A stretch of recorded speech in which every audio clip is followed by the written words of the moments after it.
Okay, so this is the code for count coins. This is one of the problem sets that I chose to do. And basically, what it wants you to do is you got like this following input file right here. For example, like this one is, it tells you like the number and then the type of money it is. So in this case, like pennies, and then you have 2 quarters, and then you have 1 penny, et cetera, and it just kind of goes on. And what they wanted us to do, or what you guys wanted us to do, is to create a method that'll convert this into like the total amount of money that you have based on the input. So I created this method, public static void. This method isn't returning anything, which is why it's public static void. Count coins, scanner input, because you're reading in the input file. So the first thing I did was I created this variable called double total money because you want to, oops, laptop's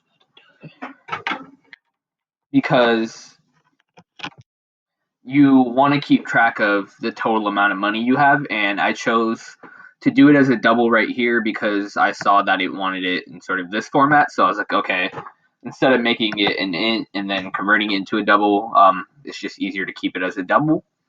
So then the next line is while input dot has next. So that's checking like, hey, does this input like have something like next? Like it's just checking if there's something in the file. So then I take, since I know the format of the file is going to be int string, int string, int string, I was able to do this right here. Like I didn't have to do any checks or anything. So int num, so this is like the first number is equal to input dot next int. So for example, if I'm running in this code, this file right here, int num is going to be 3 because that's like the first thing it sees, the first num it sees, and then it's going to go, the next line is going to be string type. So I named it type because I want to know just like penny, quarter, nickel, etc. is equal to input dot next. So that's just checking. You use that for strings, input dot next. So that gives me if it's a penny or a quarter. And then I have these if statements. So if like the type dot equals ignore case, because if I get something ugly like this, I'll want to ignore the cases. Like I just want whatever pennies, doesn't matter how you type it out.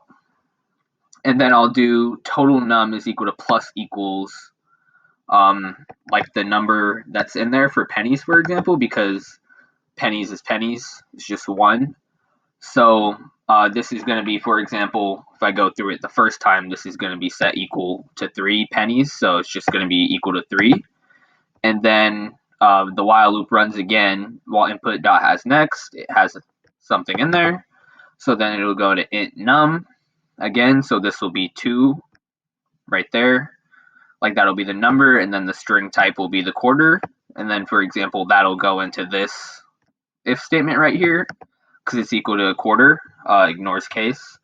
And then in this case, since it's a quarter, I'll have to multiply it by 25. So this is going to be plus. So first I had 3 pennies, so that's just equal to 3.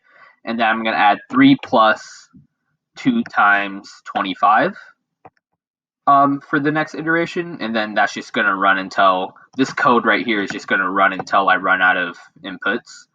And then my total money is going to be like updated to be total money divided by 100 just to get it into this format.